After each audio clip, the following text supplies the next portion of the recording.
अपनी class 12th के तुमने कल से पढ़ूंगा बोलते बोलते 8 से 9 महीने ऐसे ही बर्बाद कर दिए हैं और बाकी के ये जो बचे हुए 2 से 3 महीने हैं ना, ये भी निकल जाएंगे ऐसे ही रोते रहना फिर बाद में।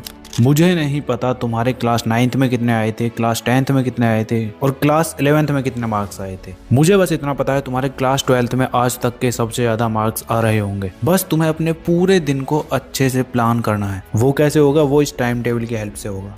सो hi everyone, this is Mukul Bhardwaj और आज की वीडियो में हम बात कर रहे होंगे क्लास 12th के लिए एक परफेक्ट टाइम टेबल की। ये जो तुम्हारे लास्ट के 2 से 3 महीने हैं ना, यही तुम्हारा पूरा क्लास 12th की जर्नी को डिसाइड करेंगे। अब तुम्हें अपने आसपास बिल्कुल भी नहीं देखना है, बस अपने ऊपर फोकस करो। ना कोई बहाना बनाना है, ना कोई अपने आप को एक्सक्यूज देने हैं। बस अब तुम्हारा मेन मोटिव होना चाहिए स्टडी, और इसीलिए ये वीडियो क्रिएट की गई है। तो टाइम टेबल से पहले मैं तुम्हें एक ऐसा सिस्टम क्रिएट करके दूंगा, तुम अपने आप स्टडी करने लगोगे। मतलब तुम्हारा मन लगेगा स्टडी करने में। वो किसके हेल्प से होगा? वो होगा इन 4 मस्ट डू थिंग्स के हेल्प से, जिसके अंदर फर्स्ट है तुम्हारा हेल्दी डाइट। तो सिंपली तुम्हारी 2 तरह की मील होती हैं, एक तो लाइट मील और एक हैवी मील। ये तुम अपनी स्क्रीन पर देख सकते हो, ठीक है। अब ये मैंने इसलिए बोला क्योंकि अगर तुम मॉर्निंग में उठ के हैवी मील ले रहे हो ना, तो पूरा दिन तुम्हारा बेकार ही जाने वाला है। पता चला सुबह उठे और ठूसने लग गए 4-5 रोटियां। तो ऐसा नहीं करना है। क्या करना है अभी बताऊंगा आगे। तुम्हें सिंपली अपने पूरे दिन को इन 3 पैटर्न में यूज करना है। फर्स्ट, तुम्हारा मॉर्निंग में जब तुम ब्रेकफास्ट करोगे उस टाइम पे तुम्हारा लाइट मील होना चाहिए। सेकंड, तुम्हारा आफ्टरनून में हैवी मील होना चाहिए। एंड थर्ड, नाइट में तुम्हारा फिर से लाइट मील होना चाहिए। इससे तुम्हारी पूरी डाइट बैलेंस्ड रहेगी, ठीक है।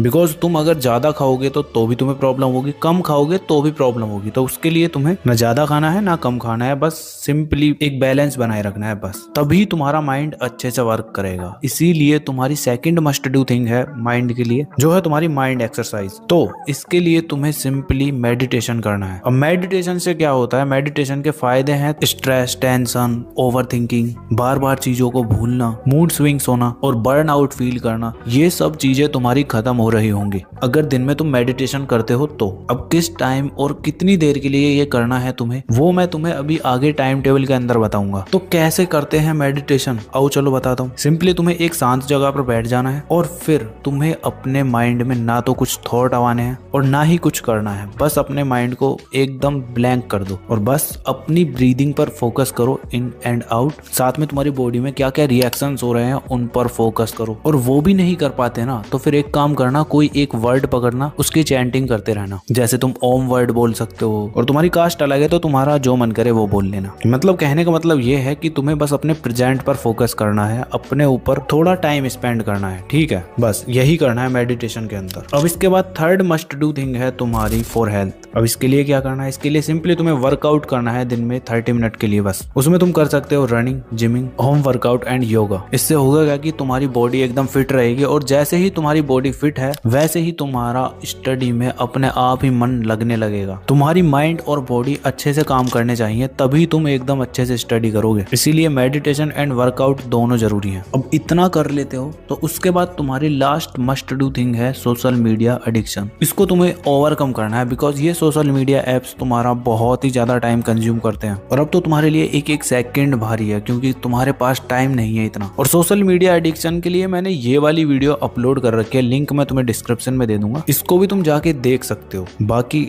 इस वीडियो में अगर बताने लग जाता तो ये वीडियो लंबी हो जाती थोड़ी, तो उस वीडियो को जाके देख लेना, ठीक है। तो अब तुम्हारा स्टार्ट होता है टाइम टेबल वाला पोर्शन। तो सिंपली तुम्हारा ये वीक डेज का टाइम टेबल होने वाला है, वीकेंड का टाइम टेबल अभी आगे बताऊंगा। तो तुम्हें सबसे पहले मॉर्निंग में जल्दी उठना है, 5 AM उठ जाना। अगर तुम मॉर्निंग पर्सन नहीं हो, अगर तुम्हें डिफिकल्टी होती है उठने में, तो उसके लिए देखो सिंपली तुम्हें ये करना है, अलार्म लगाओ और जबरदस्ती उठ जाओ। उठते ही फोन मत चलाने लग जाना, सीधा अपना मुंह धो और मुंह धोने के बाद 1 गिलास गर्म पानी पी लो। ऐसा करते ही तुम्हारी नींद गायब हो जाएगी और फिर उसके बाद बैठ जाओ मेडिटेशन करने के लिए। तो 15 मिनट की तुम्हें मेडिटेशन करनी है बस। जब वो कंप्लीट हो जाती है तो उसके बाद तुम्हारा स्टडी स्लॉट स्टार्ट होगा फर्स्ट। तो तुम्हें स्टडी करनी है 5:30 से 7 AM तक, ठीक है।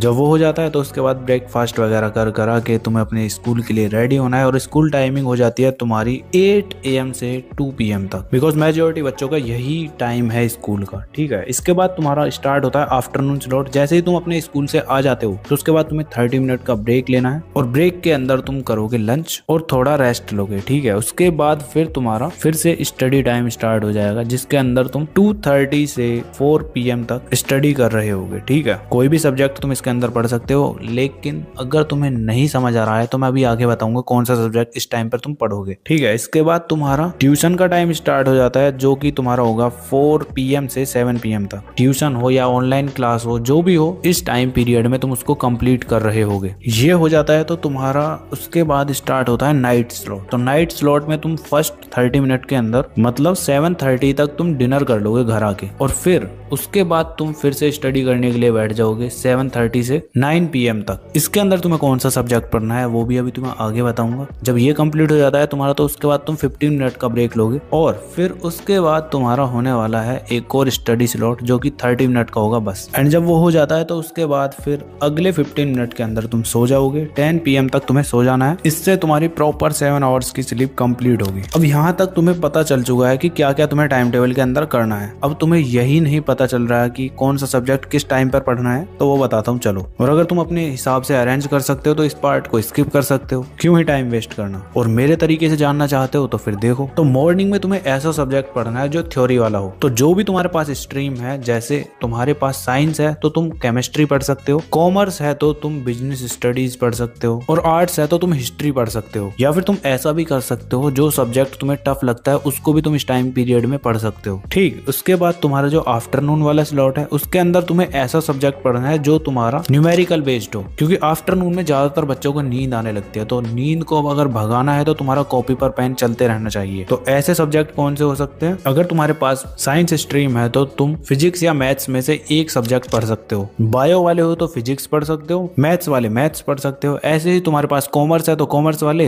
अकाउंटेंसी पढ़ सकते हो, और आर्ट्स वाले इकोनॉमिक्स पढ़ सकते हो बस। ठीक है, ऐसे ही अब तुम्हारा आता है थर्ड स्लॉट जो कि है नाइट में। इसके अंदर तुम कोई भी सब्जेक्ट पढ़ सकते हो जो तुम्हारा जी करे, मतलब जो भी तुम्हारा मेन सब्जेक्ट बच गया है ना, उसको तुम इसके अंदर पढ़ रहे होगे बस। और फिर जो ये तुम्हारा 30 मिनट का शॉर्ट स्टडी टाइम है ना, इसके अंदर तुम अपने लाइट सब्जेक्ट को पढ़ोगे, जैसे हिंदी एंड इंग्लिश, बस इनको पढ़ना है। ठीक है, तो समझ गए ना कौन कौन से सब्जेक्ट पढ़ने हैं। अब इसके बाद तुम्हारा आता है वीकेंड का टाइम टेबल। संडे में तुम्हें किस तरह से पढ़ना है, चलो वो बताता हूँ। तो देखो, संडे में तुम आराम से उठ सकते हो, बट तुम्हें स्टार्टिंग करनी है अपने डे की स्टार्टिंग अपने बैकलॉग को कवर करते हुए। कम से कम 2 से 3 घंटे तुम्हारे बैकलॉग को कवर करने में जाने चाहिए। उस टाइम पीरियड के दौरान तुम अपने बैकलॉग को कंप्लीट करोगे। एंड देन फिर आता है सेकंड थिंग तुम्हारी, कि तुम्हें अब सैंपल क्वेश्चन पेपर लगाने स्टार्ट कर देने हैं। जो भी तुम्हारे मेन सब्जेक्ट है ना 3, उन तीनों सब्जेक्ट के सैंपल क्वेश्चन पेपर जरूर लगाओ, बिकॉज तभी तुम कुछ कर पाओगे सही से, उससे ही तुम्हारी प्रैक्टिस अच्छे से होगी। संडे में बस तुम्हें यही 2 चीजें करनी है, एक तो तुम्हें बैकलॉग कवर करना है और एक तुम्हारा सैंपल क्वेश्चन पेपर करोगे। और जैसे ही वो कंप्लीट हो जाता है तो उसके बाद देखोगे तुमने कहाँ कहाँ पे मिस्टेक किया, उनको एनालाइज करोगे और इम्प्रूव करने का ट्राई करोगे बस। और ज्यादा कुछ करना नहीं है, सिंपली जो मस्ट डू थिंग्स बताई हैं उनको अच्छे से कंप्लीट करो, और जो जो टाइम टेबल के अंदर बताया है उसको भी कंप्लीट करते रहो सही से। बाकी तुम्हें कोई प्रॉब्लम नहीं होने वाली अपने बोर्ड एग्जाम तक। तो अगर वीडियो पर अभी तक बने हो तो कमेंट कर देना I love this time table. और हाँ, तुम्हें अपनी स्क्रीन पर ये वीडियोस भी शो हो रही होंगी, इनको देखना चाहते हो तो देख लेना। बाकी चलो मिलते हैं नेक्स्ट वीडियो में, तब तक के लिए keep learning, keep studying and keep smiling.